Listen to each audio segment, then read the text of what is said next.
We're moving up in the world.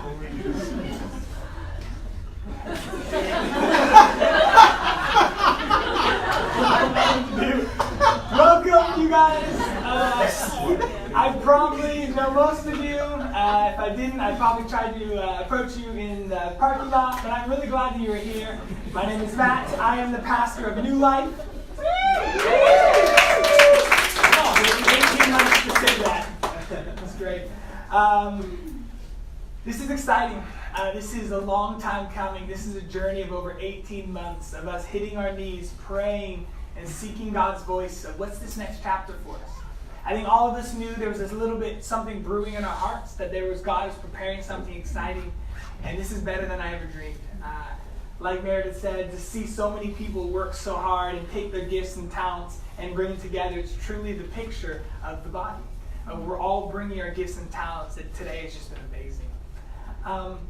I'm really excited to talk about the DNA of New Life, and really what we are going to be about, and what we're going to be for, and what we're going to be passionate. But I don't want to do that until we get the members from the community. I don't want to do that to then just have to redo it again.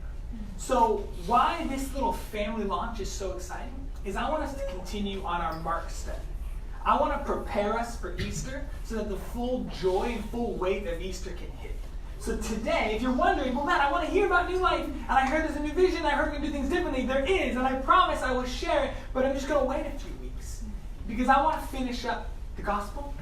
We set out to go all the way through Mark, and I want Easter to be this celebratory day.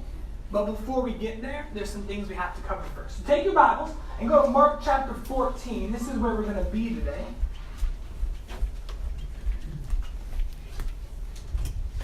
Mark chapter 14, go to verse 22.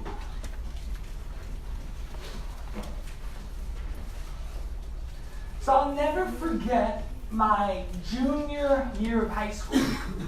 I walked into science class, and my science teacher had a bowling ball attached to a wire connected to the ceiling. Did anybody else's science teacher have that? Nobody? Okay. Me and Brian. Okay. Wow. So this is what happened. Ready?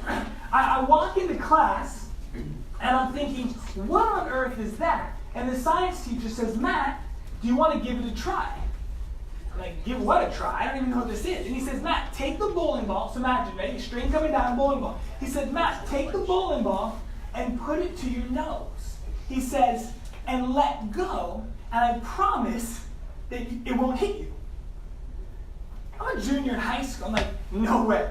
I'm not putting a bowling ball to my face and swinging it. I've seen Home Alone too many times. I know how this ends. It comes back and pops you in the face. And he goes, no, trust me. I promise. Put the bowling ball up to your face and let go. And I'm a smart kid. At 16, I'm like, all right, you got a lawsuit coming if I get hurt. So I'm going to do this. I put it to my nose.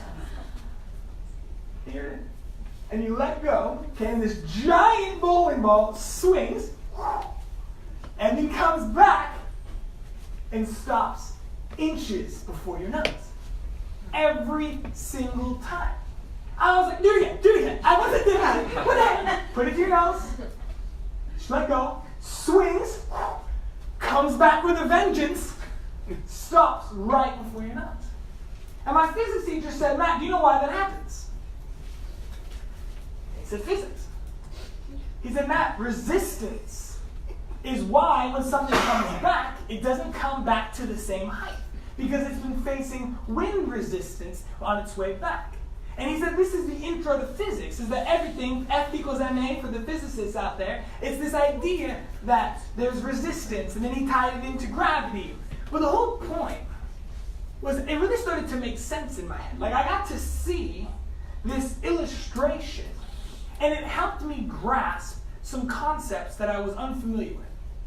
And teachers, they call these object lessons.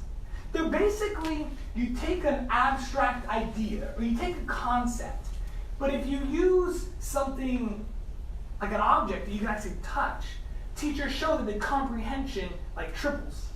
And so these are called object lessons. Mark 14, in my opinion, is the greatest object lesson that was ever taught. Look at verse 22.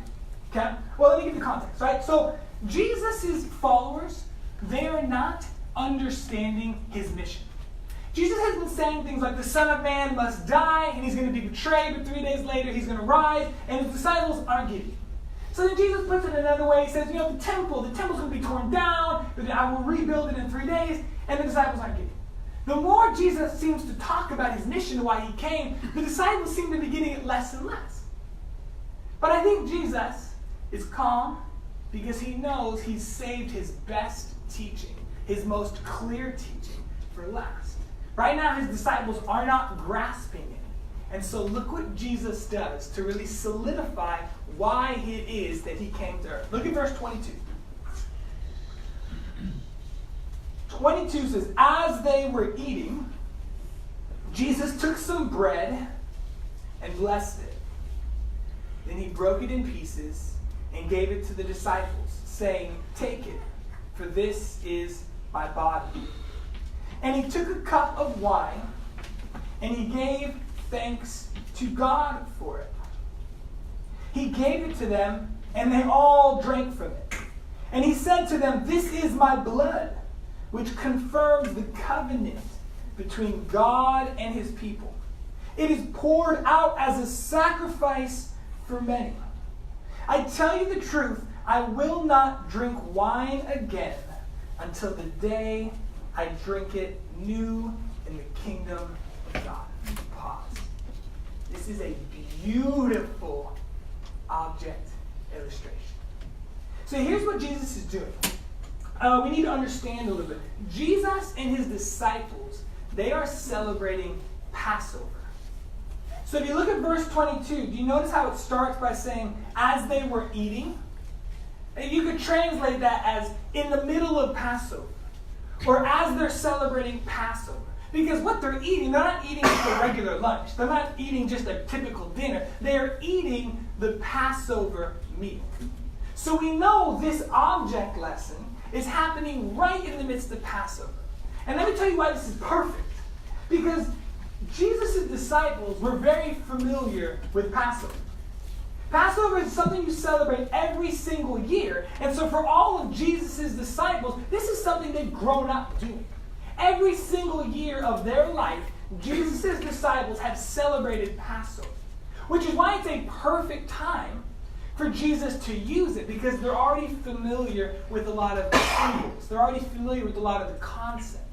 It's the perfect time to teach clearly why it is he came. Here's the problem. What was clear for the disciples is not very clear for us. Raise your hand if you have attended a Passover meal. Okay, maybe 15 of us, 10 of us. Right, so this is something every single Jewish person has done, and yet you pull 2019, and maybe 10% of the population has. Aaron and I had the beauty and joy of going to our first Passover a couple years ago, and it's incredible. If you've never been to one, I encourage you to go. Calvary Church, our mother church, they have an incredible one they do every single year. But it's this dinner where you eat lamb, you take some bread, you drink some wine, you drink some juice, you eat these bitter herbs, and it's this beautiful meal, but it's like a story. And what it's doing is it's all remembering the original Passover, which was when Jesus rescued his people from slavery from the Egyptians. So for those of you guys who maybe aren't as familiar, right, the Jewish people many years ago were enslaved by Pharaoh and the Egyptians. And the original Passover was celebrating the event of God liberating his people. And then every year after that, God commanded them to celebrate this meal to remember what God had done for them. And so what I want to do is just take a few minutes, because in order for us to fully understand what Jesus is doing, the depth of his message, we have to understand a little bit about Passover. So can I do my best to do a little Passover 101 for us? Yeah. Okay, so look at verse 22. Okay, it says, as they were eating, Jesus took some bread and blessed it. Pause. This is funny, right? Because does anybody, if I asked you what type of bread do you think they were eating? Maybe you'd say garlic. Maybe Jesus was a fan of garlic bread. Maybe it was a nice sourdough roll. Grand's popping biscuits. Love those. Love those. This is where we did the disconnect. Because a Jewish person reads this and knows exactly what type of bread it is. But we read this and we go, I don't know. Just bread. It's not the case. Let me show you. You don't have to turn there. Go to Exodus if you don't mind. Well, Exodus 12:8. This is Moses at the original Passover telling them specifically what type of bread to eat. Okay, 12:8. That same night, he's telling them about the meal. They must roast the meat over a fire, and you must eat it along with bitter salad greens and bread made without yeast. This is something that we miss. I didn't know. The Passover bread has to be bread without yeast. Do you know what bread without yeast looks like? Crackers. It's a glorified saltine. This is bread without yeast. It is thin. I like it loose. Let me explain, right? So it's got these holes in it. Can you guys see these holes? So it's got all these little holes, and the holes are to help it cook. You poke the holes and the steam rises through. The holes also make sure that the bread doesn't rise a ton. So they take this bread. It has no yeast. Sometimes you'll see that it's unleavened. It's the same word. It just means no yeast. They poke a bunch of holes in it so that it can cook crispy. And then it gets these red or these brown kind of burnt charred marks because then you finish by kind of charring it. So if you ever want to know what Passover bread looks like, if you want to know what bread they were actually eating that night, it looked a lot like this. I'm going to come down the aisle and do my best Vanna White. It's got a bunch of holes, right? It's very thin. Think of a really big saltine. But this is really important because Jesus knows, hey, my disciples are familiar with this. They've grown up with this. They've eaten it every single year of their life. Jesus has this light bulb moment where he goes, I can work with this. I'm going to use this to communicate some things about me. Because things that they knew that sometimes we forget is in the Bible, yeast is symbolic with sin. So sometimes Jesus will say that beware the yeast of the Pharisees. He's basically saying, hey, be careful of the sin of the Pharisees. So in the Bible, for whatever reason, yeast is always synonymous with sin. So Jesus, look what he does. He takes a piece of bread with no yeast, aka no sin, and says, disciples, you're struggling. Let me help you out. This right here, guys, is my body. Do you notice how it's yeastless? Do you notice how it's sinless? This is me. But if you look at this bread, disciples, do you also notice that it's been pierced? Do you also notice that it's been striped? And Jesus, after communicating these truths, takes it and breaks it. Says, this is my body, which is broken for you. See, earlier in Jesus' life, he actually says, I am the bread of life. Fun fact, Bethlehem actually means house of bread. So Jesus loves himself some bread. He's from the house of bread. He calls himself bread man at the community. It's all about bread. But he's trying to communicate. Disciples, you're not getting it. So let me put in terms you'll understand. Right? Because the disciples might have been teenagers. We don't know. There might have been that punk kid, junior high school. Jesus like, okay, guys, this is me. I'm sinless. My body will be broken for you. It'll be pierced for you. It'll be striped for you. But remember that it's planned and it's for you. It's beautiful. You can imagine the disciples sitting at the Passover going, all right. But that's only half the picture. Let's keep reading. 23, there's another little hidden Easter egg here that's pretty special. And he took a cup of wine, and he gave thanks to God for it. And he gave it to them, and they all drank from it. And he said to them, "This is my blood, which confirms the covenant between God and his people. It is poured out as a sacrifice for many." Look at verse 25. This is where it gets a little weird. "I tell you the truth. I will not drink wine again until the day I drink it new in the kingdom of God."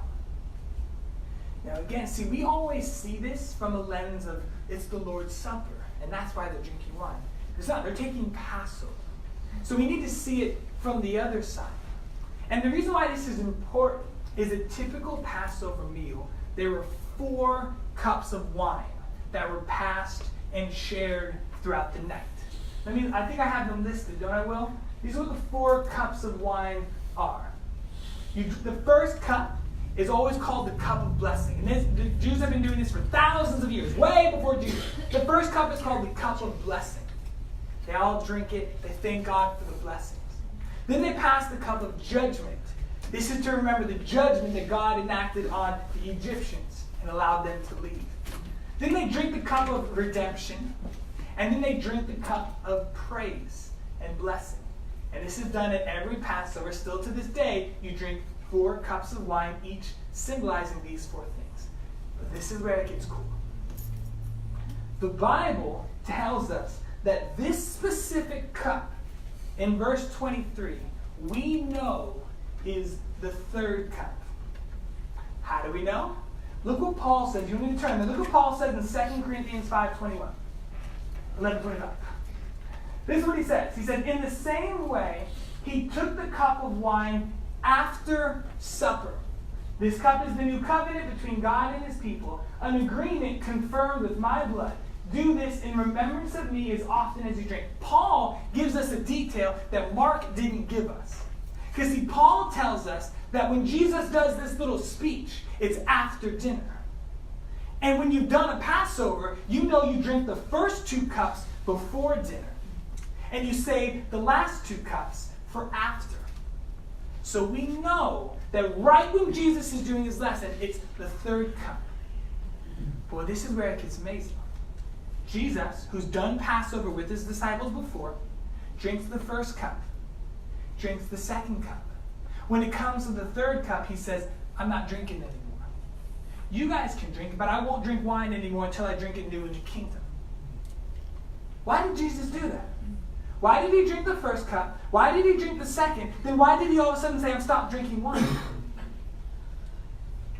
Because Jesus knew that before he can drink a cup of redemption, there was a different cup that Jesus had to drink. See, Jesus knew that what was waiting for him just the next day is something called the cup of God's wrath. So in the Old Testament, we see time and time again this idea or this picture of the cup of God's wrath. Look at, what verse do I got? Look at Psalm 75:8. "For the Lord holds a cup in his hand that is full of foaming wine mixed with spices, and he pours out the wine in judgment. And all the wicked must drink it, draining it to the dregs." Look at Isaiah 51:17. Wake up, O Jerusalem. You have drunk the cup of the Lord's fury. You have drunk the cup of terror, tipping out its last drops." Do you guys remember when Jesus is in the Garden of Gethsemane and he's talking to his Father? Do you know what he says? "Let this cup pass from me." What cup is he talking about? He's talking about this cup, the cup of the wrath that was always talked about in the Old Testament. The cup of God's wrath is God's way of dealing with sin. So if the Israelites sinned, it was said that you're going to get God's cup of wrath. When another enemy country sinned, you're going to get God's wrath. Jesus knew that the cup that he was supposed to drink was the cup of God's wrath. And so what he does in this beautiful object lesson is he looks at his disciples and says, "Here, you take the cup of redemption, because tomorrow you're going to see me drink a different cup." He's communicating that I'm the one who will drink God's wrath, and you are the one who will drink redemption. We see the power of bread communicated in a beautiful way. We see the cups and the power of this wine communicating deep theological truths in very simple forms. Hey, you get cup of redemption, aka the cup of the good stuff, because I'm going to drink the cup of the bad stuff. And I will fully drink God's wrath so you can fully drink of the redemption. But there's one more piece to this Passover setting that's missing that's really important. It's actually the most crucial element to any Passover is the lamb. Every Passover needs a lamb. But this lamb can't just be any lamb. Again, the Old Testament gave Israelites specific rules about what type of lamb would work as a Passover lamb. And this is how it would work. On the 10th day of the month, they were to choose a perfect lamb. So if I'm a shepherd and I have 100 lamb, the 10th day of the month is the day that I am commanded to pick out a lamb. And the next 4 days, I am to inspect that lamb and make sure there's no blemishes. Like it can't have a broken hoof, or it can't have kind of a lazy eye. I don't know what other lamb blemishes there are. Maybe like a saggy shoulder or something. But you couldn't sacrifice a blemish lamb. It had to be perfect. And so the Israelites took this so seriously that they would spot the lamb. They'd choose their best lamb, but for 4 days they would look at it from all these different angles, making sure there wasn't a single blemish. Because in order for the lamb to be a Passover lamb, it had to be perfect. Then that perfect lamb would be sacrificed, and it would be put on the doorposts. And that is how God passed over them at the very first time, and they were saved. They were saved because a without blemish lamb was sacrificed. Here's what's fascinating, is that scholars have noted that when Jesus rides in on Palm Sunday, that's the 10th day of the month. The day that Israelites were supposed to choose their lamb. And what you see in the Gospels is over the next 4 days, from Palm Sunday to now, you see that the high priests and the Pharisees and the Sadducees are trying to find fault with Jesus. They're trying to trap Jesus. You see time and time again when you put the Gospels together that they're trying to quiz him. They're trying to find blemish. And you know what the Bible says? They couldn't do it. For 4 days, Jesus was inspected to see if there would be any blemish with him. And in the Pharisees' own words, they could find no fault in him. Mark doesn't talk about the lamb of this Passover because he's wanting you to connect the dots. Jesus is the Passover lamb. Jesus is without blemish, the perfect lamb, chosen on the 10th day, inspected over the next 4 days, and eventually is slaughtered on the 15th day, the day that all Israelites slaughtered their Passover lamb. And Jesus, in this moment, is communicating to his followers, guys, everything from my body to my blood is given for you. Jesus chose the right moment to explain what he's all about. Jesus was pierced in the sides, and he was pierced in the hands, and he was pierced in the feet. But he was pierced so that we could be made whole. Jesus' body was broken so that we could be restored. Jesus drinks the cup of wrath so we could drink the cup of redemption. Jesus is the perfect lamb who was slaughtered so we could escape bondage and so we could be liberated. If you remember Mark chapter 1, it said when Jesus was baptized, the heavens split open. But that word split was the same word used to describe when the seas split. And it was Mark's way of saying, hey, look, Jesus is leading a new exodus. Remember, because the Israelites, the seas split. And that was the inauguration of their freedom. Then you fast forward in the gospel, and Mark says, hey, when Jesus gets baptized, the sea is split, hoping you'll connect the dots and realizing, hey, I've heard that word before. Oh, that's when they split the waters. And Mark goes, you're getting it. Jesus is leading a new exodus. And Mark ends his gospel by bookending it. He starts by proclaiming Jesus is leading an exodus. And he ends by saying Jesus is the Passover we all need. Jesus and his body and his blood is what liberates and sets us free. That's beautiful. And so the question is, what do we do with it? Is it just enough to know some cool facts? And is it just enough to now we can have some Passover conversations and maybe we can look good in front of our family? I think there's more. And I want to close with this. I think this actually goes beyond an object lesson. It starts as an object lesson, but then transitions into something much, much, much more. Stephen and I are actually going to be groomsmen in Matt and Lindsay's wedding in a few weeks. Stoked to be part of that day. It's very fun. Yes, right? I love being a groomsman. It's an honor. It's a special thing. And one of my favorite things at weddings is I love watching the first dance. I think it's special. I think leading up to that point, there's been so much busyness, and they've been going from one thing to another, but I just love watching that couple dance for the first time.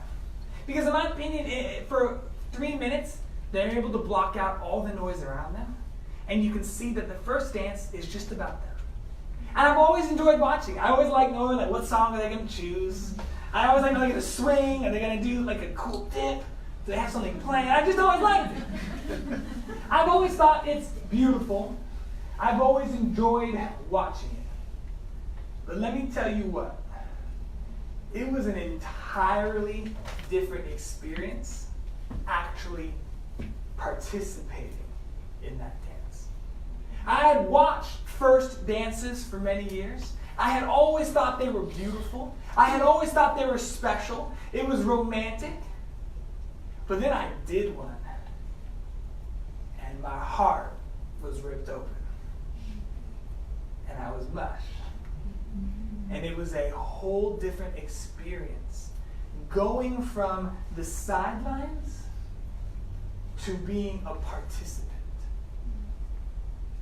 See, I think when a lot of people hear communion and they hear the Lord's Supper, do you know what the response is? That's beautiful. It's great. Love it. His body broken, his blood shed. It's great. But see, Jesus didn't just teach us this lesson. He ends it with an invitation. He says, I now want you guys to partake in it. Jesus says, I now want you guys to actually engage with it. And by doing so, Jesus takes his story and merges yours. See, Jesus could have just done a lesson and then put the illustrations away and said, hopefully you guys get it. He didn't. He does this beautiful teaching lesson, but then says, hey, now it's time to engage.